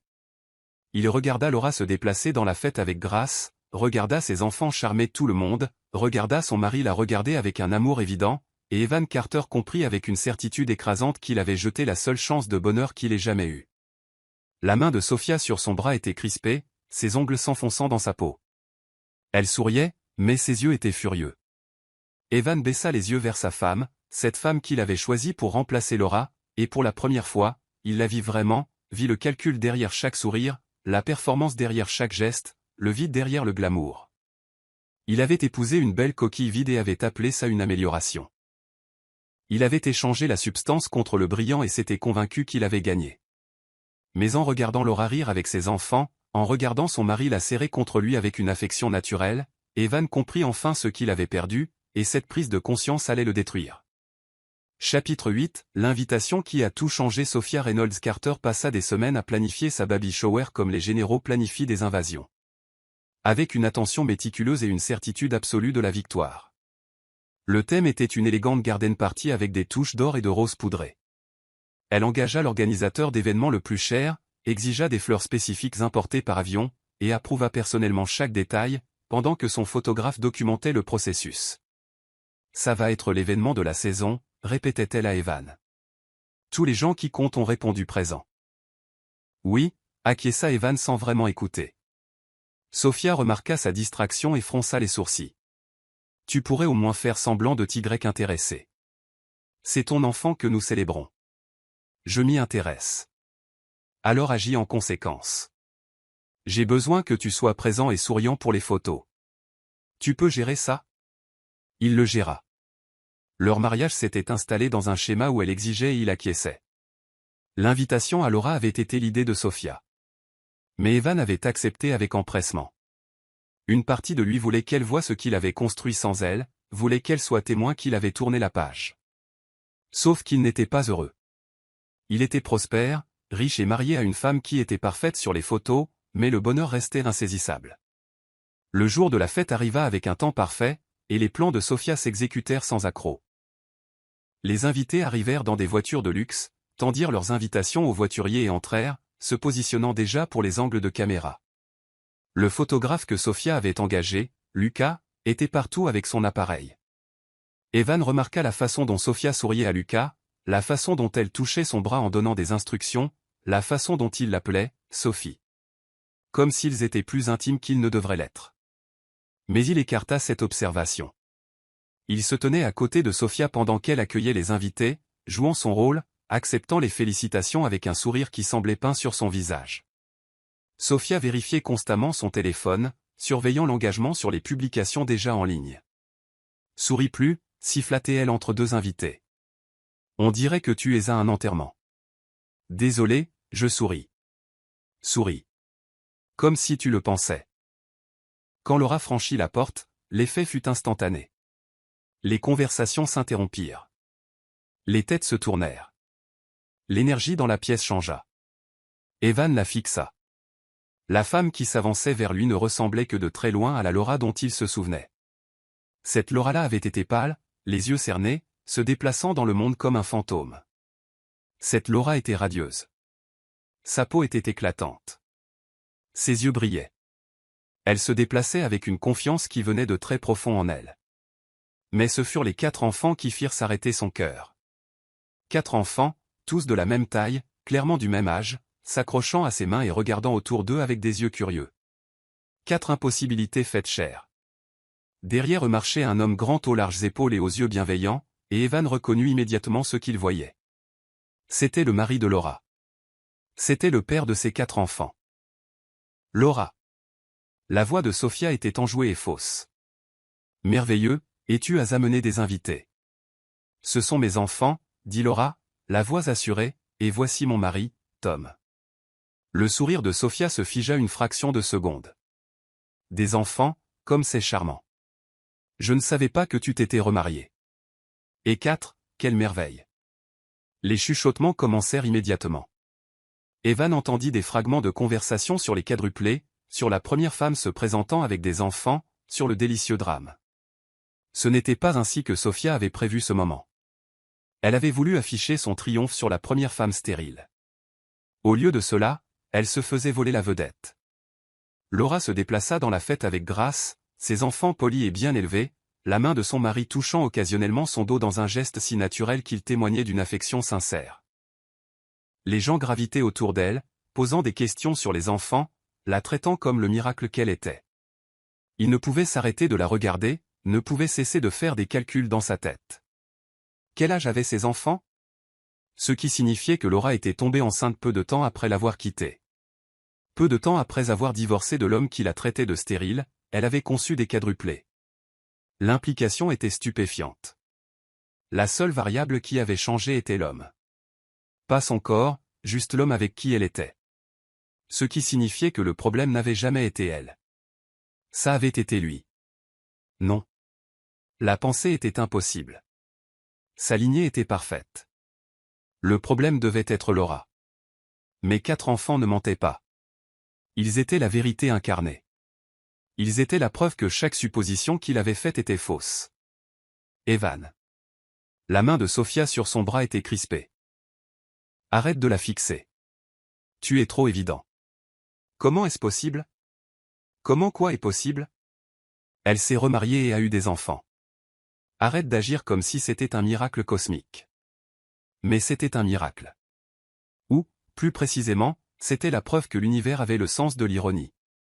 Il avait rejeté Laura pour son infertilité, et elle avait répondu en ayant des quadruplés. La gifle n'aurait pas pu être plus directe. La fête continua dans un flou. Sophia coupa le gâteau et posa pour des photos avec Evan en arrière-plan. Des jeux furent joués. Des cadeaux furent ouverts et filmés. Mais l'attention d'Evan revenait sans cesse à Laura et sa famille. Voilà à quoi ressemblait une famille. Pas une performance. Juste des gens qui prenaient sincèrement plaisir à être ensemble. Il n'avait jamais vu ça chez lui. Pas avec Sophia. Et certainement pas avec Laura quand ils étaient mariés. Mais en les regardant maintenant, il comprit que le facteur commun à ces deux relations ratées, c'était lui-même. Après la découpe du gâteau, Laura s'approcha de lui. Evan avait évité toute interaction directe. Mais il n'y avait plus d'échappatoire. « Bonjour, Evan. » Laura. Sa voix sortit rauque. « Tes enfants sont magnifiques. » « Merci. Ils sont ma plus grande joie. Je ne savais pas que tu t'étais remarié. Il y a beaucoup de choses que tu ne sais pas sur moi. Il y a beaucoup de choses que tu n'as jamais pris la peine d'apprendre. » Les mots furent prononcés sans méchanceté. Juste un constat, ce qui, d'une certaine manière, les rendit plus douloureux. Quel âge ont-ils? Ils devaient savoir. Je suis tombée enceinte peu après la finalisation de notre divorce. Tom et moi nous sommes mariés d'abord, bien sûr. Peu de temps après. Elle avait été avec lui pendant plus d'une saison et n'avait rien produit. Elle avait été avec ce Tom pendant une courte période et avait créé des quadruplés. Le calcul était accablant. Laura. Il ne savait pas comment finir. Tu n'as rien besoin de dire. Je ne suis pas venu ici pour te faire sentir mal. Sophia m'a invité et j'ai accepté parce que je voulais clore ce chapitre complètement. Mais comment as-tu? Je veux dire. Les médecins disaient. Quel médecin, Evan? Nous n'avons jamais vu de médecin ensemble. Tu as refusé. Tu étais si certain que le problème venait de moi que tu n'as jamais envisagé qu'il puisse venir de toi. Qu'est-ce que ça veut dire? Laura le regarda avec quelque chose qui aurait pu être de la pitié. Ça veut dire que les corps savent quand ils ne sont pas en sécurité. Ça veut dire que l'amour compte plus que tu ne le penses. Ça veut dire que peut-être je ne pouvais pas concevoir avec toi parce que mon corps comprenait que mettre des enfants au monde dans cette maison aurait été cruel pour eux. Les mots le frappèrent comme des coups physiques. Avant qu'il ne puisse répondre, une de ses filles tira sur sa main. « Maman, on peut rentrer maintenant? Cette maison est trop grande et froide. » Laura sourit à son enfant. « Bientôt, Lily. Bientôt. » Elle regarda Evan une dernière fois. « Félicitations pour ton bébé. J'espère que ce mariage est plus heureux que le nôtre. » Elle s'éloigna alors, rassemblant sa famille autour d'elle. Et Evan les regarda partir, regarda la porte se refermer derrière eux, et sentit quelque chose s'effondrer dans sa poitrine. Sophia apparut à ses côtés, le visage rouge de colère. C'était humiliant. Elle a complètement gâché mon événement. C'était censé être mon jour. Elle était invitée. Je pensais qu'elle viendrait seule et triste, pas avec toute une famille. Tout le monde parlait d'elle au lieu de moi. Evan se tourna pour regarder sa femme, la regarder vraiment, et vit clairement ce qu'il avait évité. Elle ne se souciait ni de lui ni de l'enfant qu'elle portait. Elle ne se souciait que des apparences, des réseaux sociaux, d'être le centre de l'attention. « Je dois passer un coup de fil », dit-il brusquement. S'éloignant, il s'enferma dans son bureau et sortit son téléphone, cherchant dans ses anciens contacts jusqu'à ce qu'il trouve le numéro du médecin qui les avait examinés, lui et Laura, pendant leur mariage. Il fallut plusieurs appels. Mais finalement, Evan obtint l'accès aux dossiers médicaux complets de son premier mariage. Il s'assit à son bureau.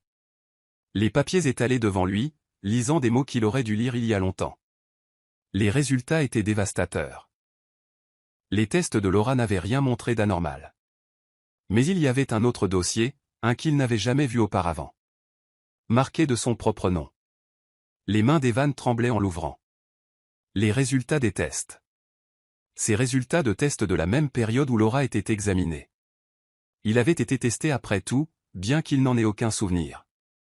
Les résultats étaient clairs, cliniques, accablants, un nombre de spermatozoïdes très faible, une faible motilité, des anomalies structurelles. La conclusion médicale, le patient présente une infertilité, une conception naturelle et hautement improbable. Sa mère l'avait fait tester à son insu, avait reçu ses résultats, et les lui avait complètement cachés tout en le laissant croire que Laura était le problème. Les mains d'Evan tremblaient tandis qu'il appelait directement le médecin. « Pourquoi ne m'a-t-on jamais parlé de ces résultats » demanda-t-il, sa voix à peine contrôlée. Le médecin resta silencieux un long moment. « Monsieur Carter, votre mère vous a amené à mon cabinet pour ce que vous pensiez être un examen de routine. Elle a demandé que les tests de fertilité soient faits sans votre connaissance explicite. Quand les résultats sont revenus, elle m'a rencontré en privé. Elle a été très claire sur le fait que vous ne deviez jamais savoir que la réputation de la famille Carter ne pourrait supporter la vérité. Vous l'avez laissé me cacher ça. Vous m'avez laissé détruire mon mariage sur la base d'un mensonge.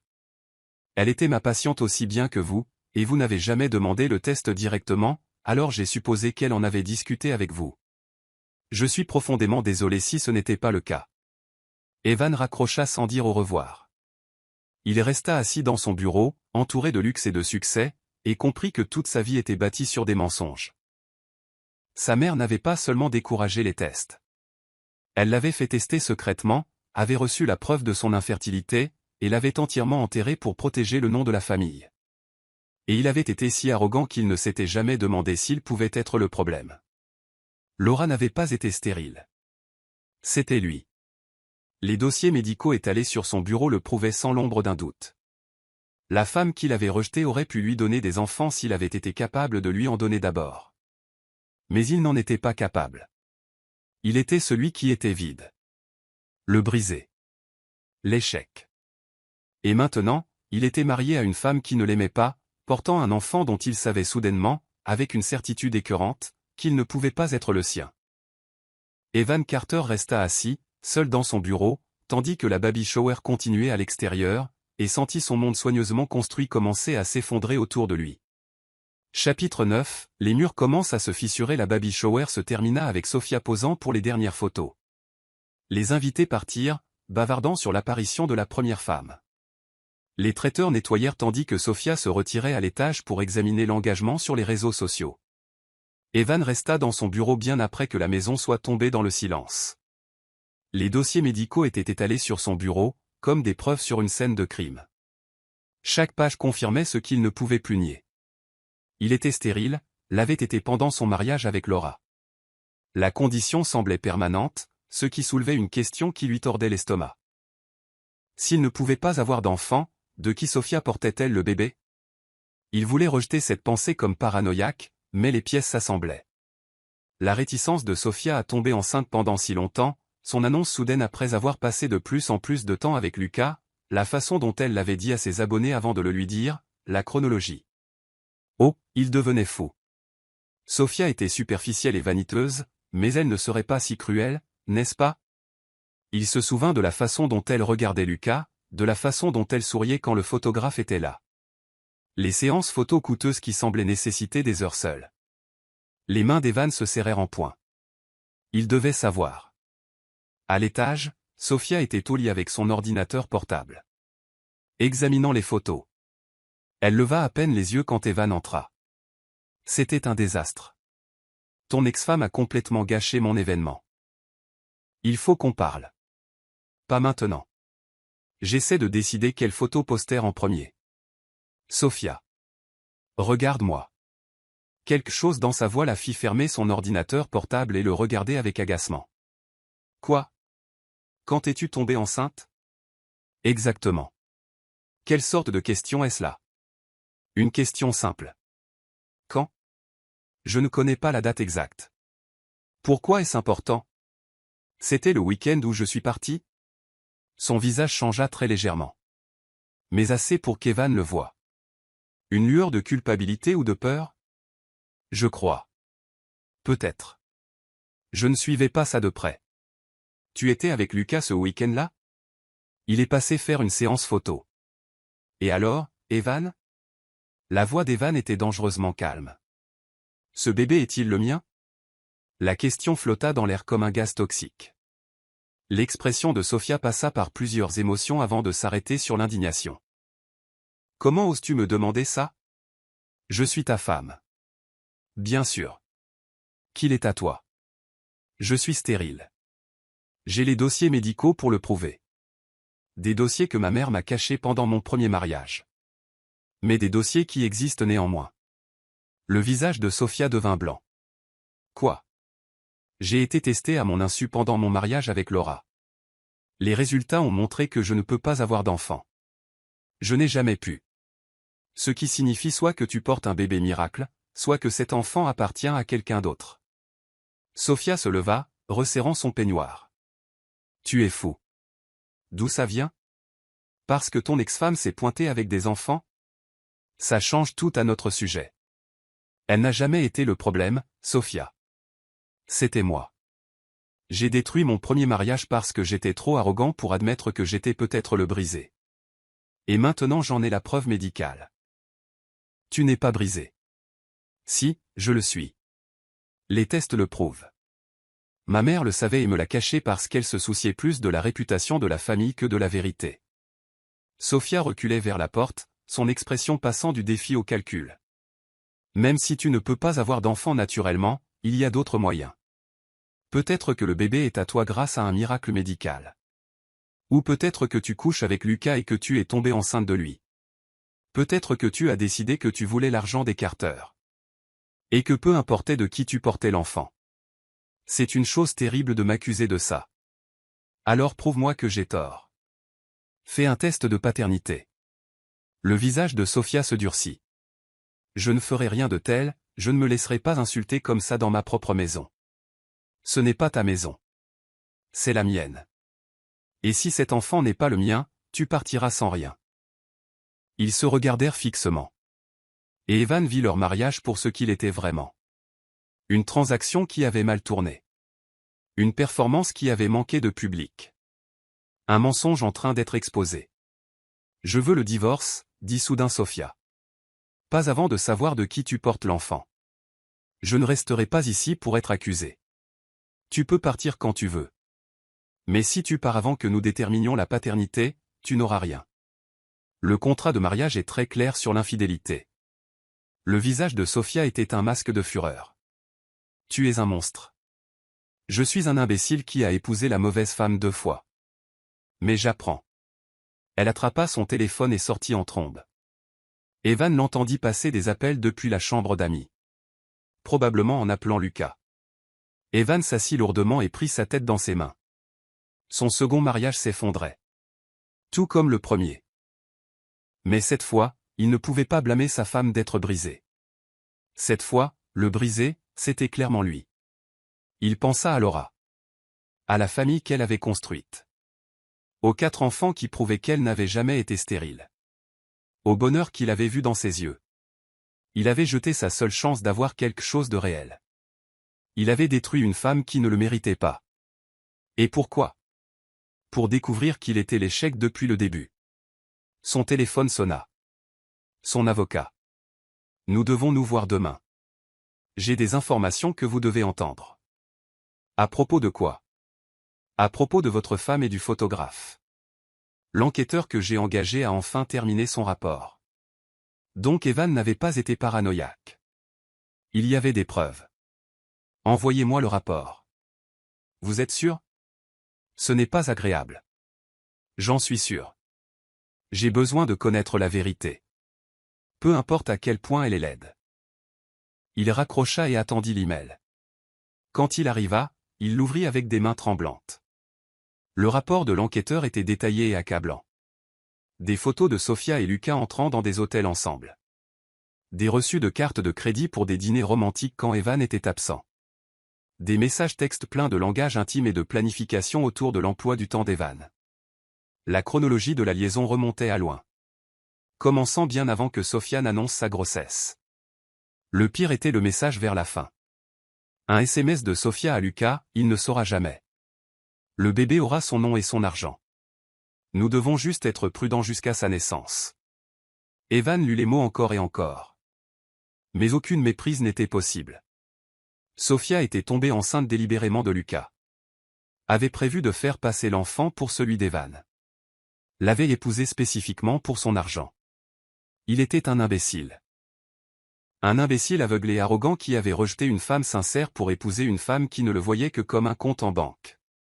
L'ironie était suffocante. Il avait traité Laura de stérile alors que c'était lui l'infertile. Il avait divorcé d'elle pour ne pas lui avoir donné d'enfant alors qu'il était incapable de lui en donner en premier lieu.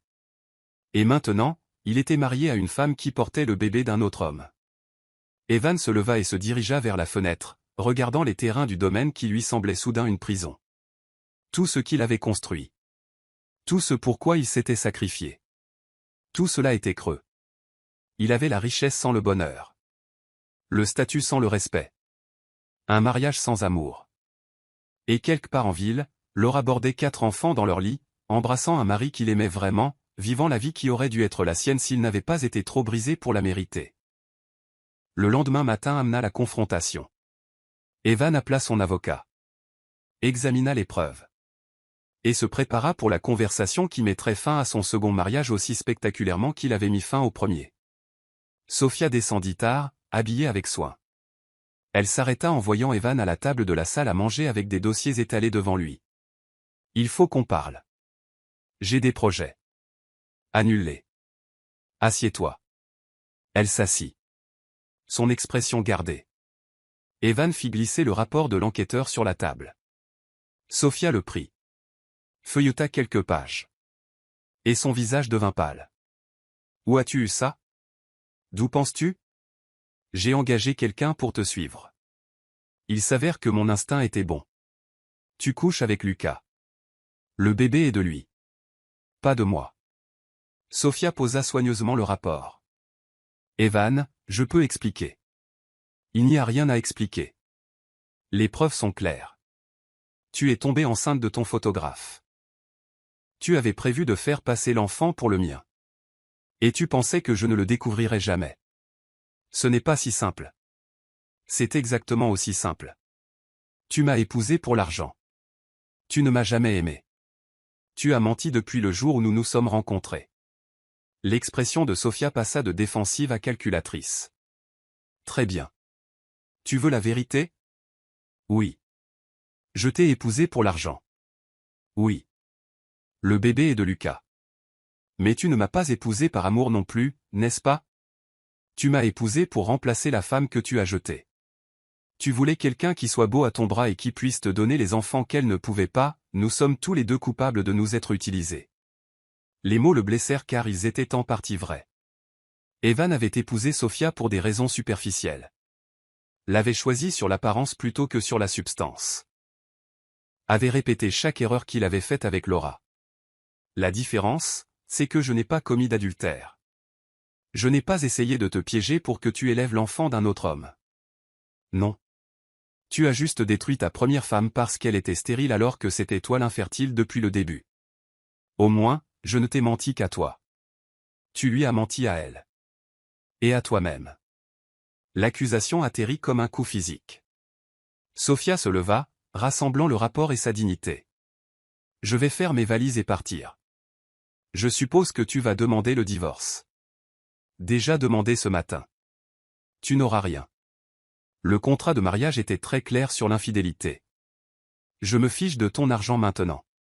Je préfère être pauvre avec Lucas que riche avec toi. » Elle sortit, ses talons claquant sur le sol en marbre, et Evan resta seul dans la salle à manger de son immense manoir vide, comprenant avec une clarté parfaite qu'il avait perdu tout ce qui comptait, tout en gagnant tout ce qui n'avait aucune importance.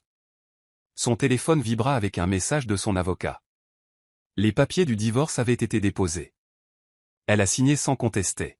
« Vous êtes libre. » Libre. Le mot aurait dû apporter du soulagement. Au lieu de cela, il semblait confirmer son échec. Il était libre d'être seul dans cette maison froide. Libre de continuer à vivre une vie sans sens. Libre de comprendre qu'il avait jeté sa seule chance de bonheur. Evan regarda autour de lui dans la salle à manger les meubles coûteux.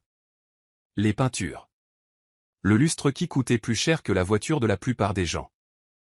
Tout cela n'avait aucun sens. Tout cela n'était que des choses, et les choses ne pouvaient pas vous aimer en retour, ne pouvaient pas pardonner vos erreurs.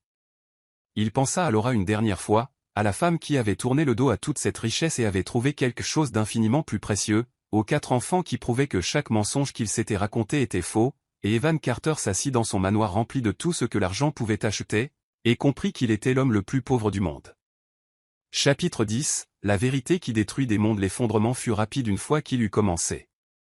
Sophia quitta le manoir en quelques jours, emménageant avec Lucas et publiant des déclarations soigneusement formulées sur les réseaux sociaux.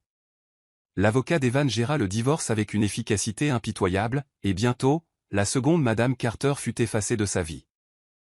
Mais cette fois, Evan ne put échapper au murmure. Cette fois, la société qui avait célébré son mariage se retourna contre lui. Les gens parlaient. Ils parlaient toujours. 2 mariages ratés. L'homme doit être le problème. Tu as entendu? Il est stérile. C'est pour ça que la première femme est partie. Le bébé de Sophia n'est même pas le sien. La vérité sur son infertilité se répandit dans son cercle social comme une maladie. Evan ne découvrit jamais qui avait divulgué l'information, mais il soupçonnait Sophia de l'avoir partagée avant de partir. Les mêmes personnes qui avaient plaint Laura plaignaient maintenant Evan, et l'ironie n'échappait à personne. La tromperie de sa mère fut également révélée. Les membres de la famille qui connaissaient les dossiers médicaux supprimés commencèrent à parler une fois le scandale éclaté. Plusieurs parents avaient soupçonné la vérité, mais étaient restés silencieux par loyauté. Ils l'avaient laissé détruire son mariage avec Laura plutôt que de défier la matriarche de la famille.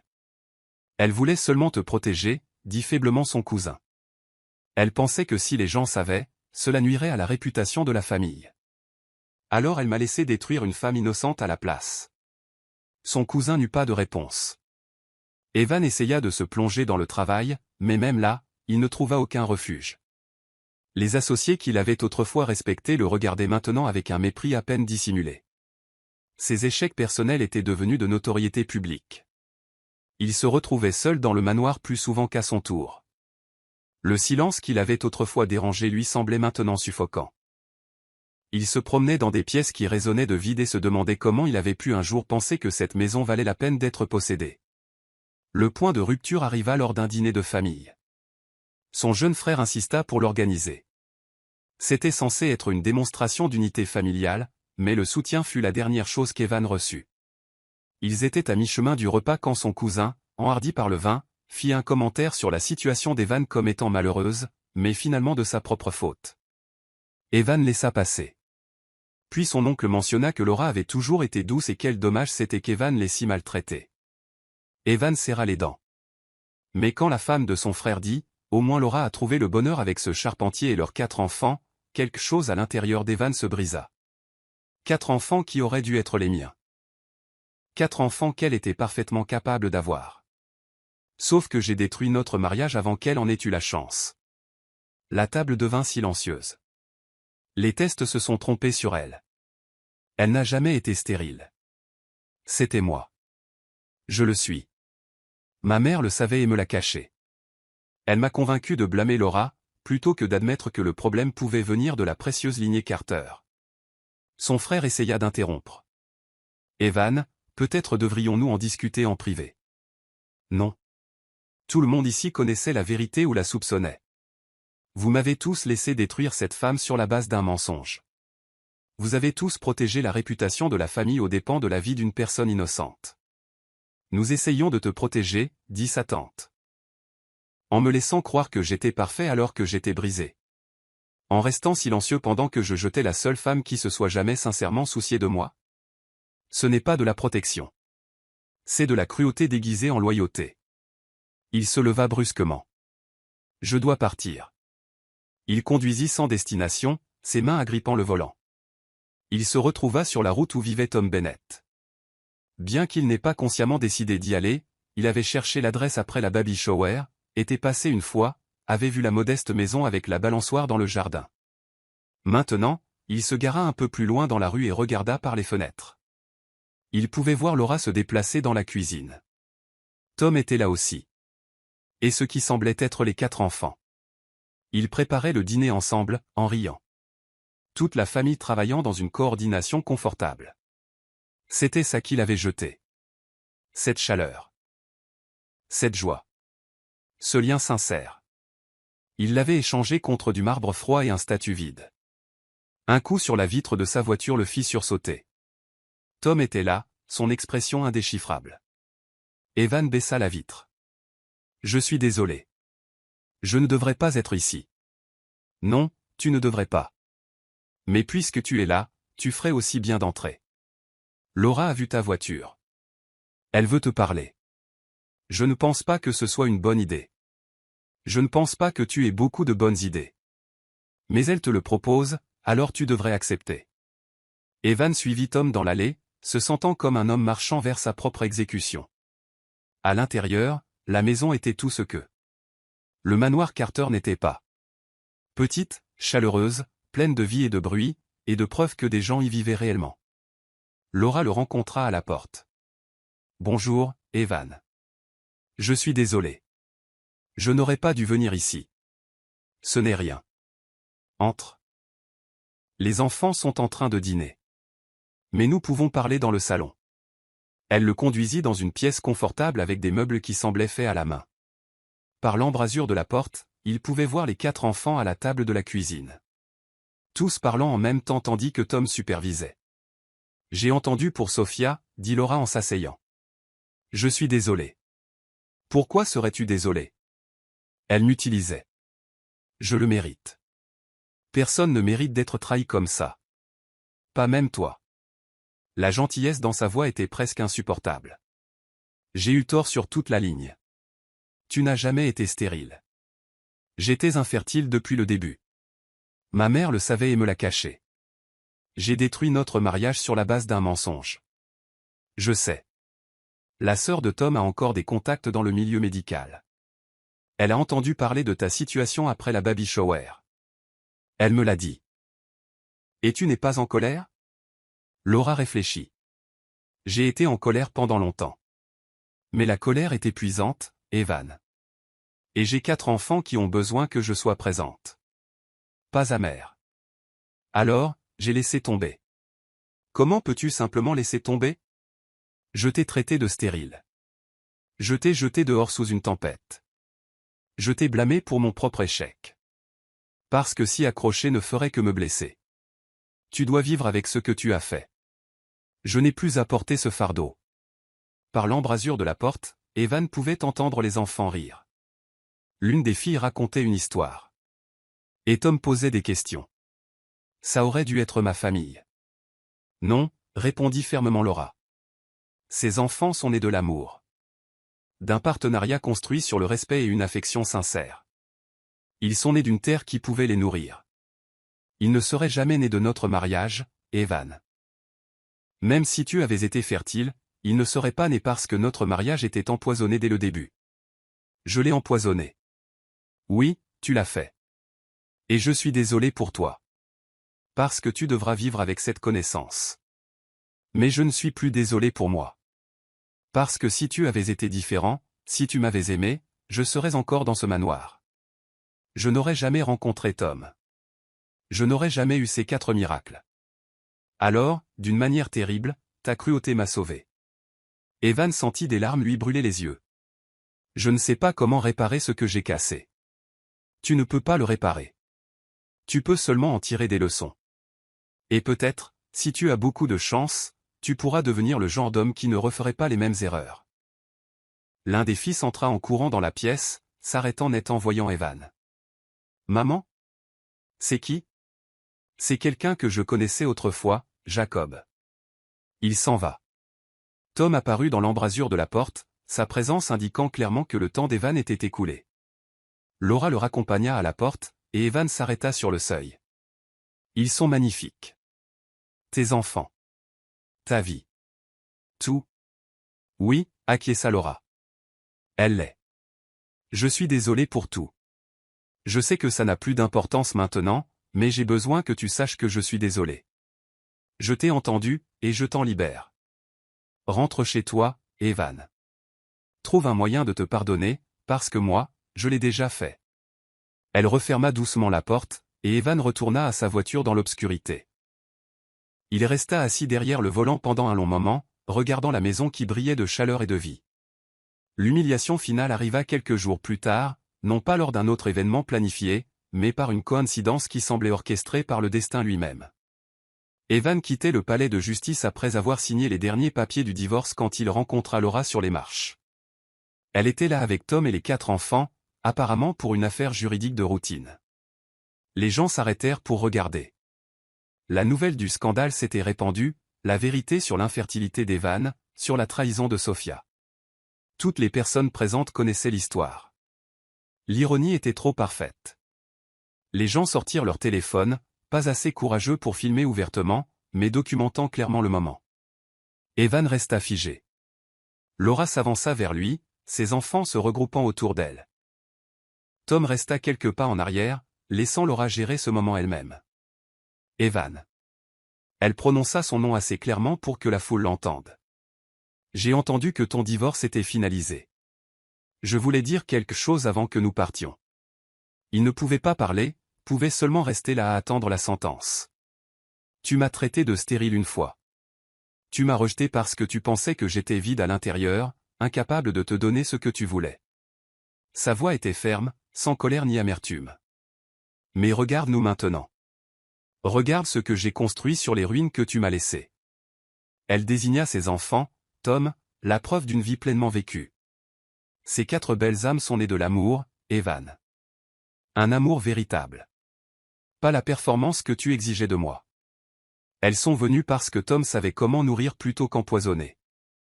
Elles sont venues parce que j'ai enfin trouvé une terre où je pouvais m'épanouir. La foule était complètement silencieuse. Tous les yeux fixés sur le drame qui se déroulait. Et toi, l'homme qui se tenait dans son manoir et me traitait de vide, tu n'as rien. Pas d'enfant. Pas de femme qui t'aime. Pas de famille construite sur la vérité. Parce que voici ce que tu n'as jamais compris. La fertilité n'est pas une question de corps, Evan. C'est une question d'âme. C'est être capable de nourrir ce que l'on prétend vouloir. Tu n'as planté que des déserts tout en qualifiant la terre de stérile. Et maintenant tu te tiens seul dans tout ce vide que tu as créé. Elle marqua une pause, le regardant avec quelque chose qui aurait pu être de la pitié. La femme que tu as traitée de stérile a donné vie à l'amour même. L'homme qui était si fier. Sa voix était douce mais dévastatrice. Point tu ne peux pas donner la vie du tout. Non pas parce que ton corps est brisé, mais parce que ton cœur l'est. Et ça, aucun médecin ne peut le réparer. Elle se tourna alors, prenant la main que Tom lui tendait, leurs 4 enfants se déplaçant avec eux comme un témoignage vivant de tout ce qu'Evan avait jeté. Ils descendirent ensemble les marches du palais de justice, laissant Evan debout, seul, au sommet. Les murmures commencèrent immédiatement. Les téléphones apparurent ouvertement maintenant. L'homme qui avait autrefois commandé le respect se tenait isolé, regardant la femme qu'il avait détruite s'éloigner avec la vie qui aurait dû être la sienne. Evan baissa les yeux sur les papiers du divorce dans sa main et comprit qu'il n'avait pas seulement perdu 2 femmes. Il s'était perdu lui-même. Avait troqué son humanité contre de l'orgueil. Sa chance de bonheur contre des apparences. Son âme contre un manoir rempli de rien. Laura et sa famille disparurent au coin d'une rue, leur rire lui parvenant porté par le vent. Et Evan Carter resta seul sur ces marches du palais de justice, se noyant dans les ruines de son arrogance, comprenant enfin ce qu'il avait détruit et sachant qu'il était bien trop tard pour reconstruire. En fin de compte, la fertilité n'a jamais été une question de corps. C'était une question d'âme capable de nourrir ce qu'elle prétendent vouloir. Et certains hommes ne sèment que des déserts tout en qualifiant la terre de stérile.